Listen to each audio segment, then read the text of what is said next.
வகுப்பு தமிழ் இயல் 4 இதில் வெற்றி பெற என்ற செயலுக்குரிய படம் அதற்குரிய கற்பவை கற்றபின் இதோடு தொடர்ந்த பதிவில் அனுப்பப்படும். இந்த பகுதியை பாருங்கள். நன்றி.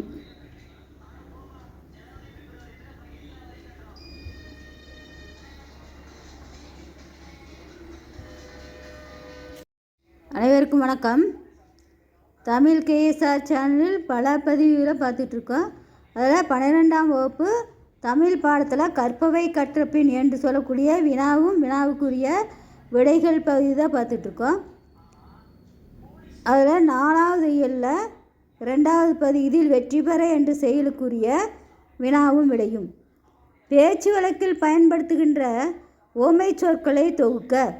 இவை கருத்தை வெளிப்படுத்துவதற்கு எவ்வாறு பயன்படுகின்றன என்பது குறித்து குழுவாக உரையாடுக. இதில் ஆசிரியர் மாணவர்கள் குழுவாக உரையாடுவதை போன்ற ஒரு நிகழ்வு, உரையாடல் நிகழ்வு.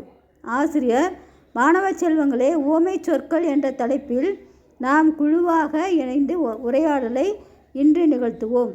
மாணவன் 1, ஐயா, ஓமை சொற்கள் என்றால் என்ன? ஆசிரியர், ஒன்றை குறிப்பிடுவதற்கு அதனோடு தொடர்புடைய மற்றொன்றை கூறுவது ஓமை சொற்களாகும்.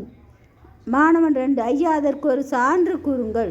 ஆசிரியர், நன்று மாணவர்களே, ஒரு குடும்பத்தில் தாயோ தந்தையோ இல்லை என்றால் அதனை குறிப்பிட அச்சாணியற்ற தேர் போல அக்குடும்பம் நிற்கிறது என்று வருத்தத்துடன் கூறுவர். அச்சாணினா கடையாணி இல்லாத தேர் நிற்காது. அதை போல குடும்பம் துன்பப்படுகின்ற நிகழ்வை சொல்வது. மாணவன் 3, ஆம் ஐயா, நான் படிக்கும் பொழுது என் அம்மா அத்தி பூத்தார் போல என கூறுவார். ஆசிரியர், வேறு யாராவது ஒரு சான்று கூறுங்களேன். மாணவன் 1, நானும் என் நண்பனும் உயிரும் உடலும் போல ஒன்றாக இருப்போம் ஐயா.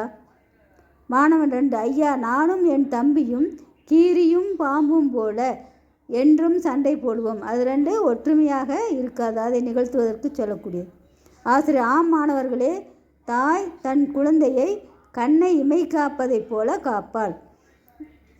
மாணவன், ஐயா, இத்தகைய ஓமை சொற்கள் எந்தெந்த சூழ்நிலைகளில் பயன்படுத்தப்படுகின்றது?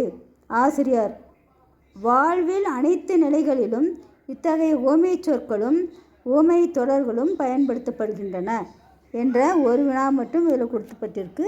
இதுவும் இதோடு அந்த ஓமை சொற்களுக்குரிய படங்களும் போல, போன்ற, அன்ன, ஒப்ப, நேர, நிகர என்று சொல்லக்கூடியது உவம உறுப்புக்கள் என்று சொல்வோம். இதில் ஓமை அணி, எடுத்துக்காட்டு ஓமை அணி என்ற அணி இலக்கணத்திலையும் இந்த ஓமை பயன்படுத்தப்படுகின்றது.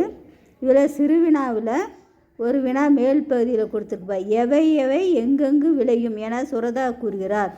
எருவில் பயிர் விளையும், சிறந்த கேள்விகளை எழுப்புவதால் ஆராய்ச்சி விளையும், இரவு பொழுதில் குளிர் விளையும், நம் முன்னோர்களை போன்ற நுணுக்கத்துடன் எழுத எண்ணி கற்கும் பொழுது சுவையும் பொருளும் நம் உள்ளங்களில் விளையும். அந்த அறிவால் நமக்கு நல்ல புகழும் விளையும். ஒரு சிறுவினா, கூடுதல் சிறுவினாவுக்குரிய பகுதி. இந்த பகுதியை பாருங்கள். இதோடு இந்த கற்பவை கற்ற பின் இந்த ஆண்டு முதல் அனைவரும் தொடர்ந்து அதை படித்து தேர்வுக்கு பயன்படுத்தி கொள்ளுங்கள். நன்றி, வணக்கம்.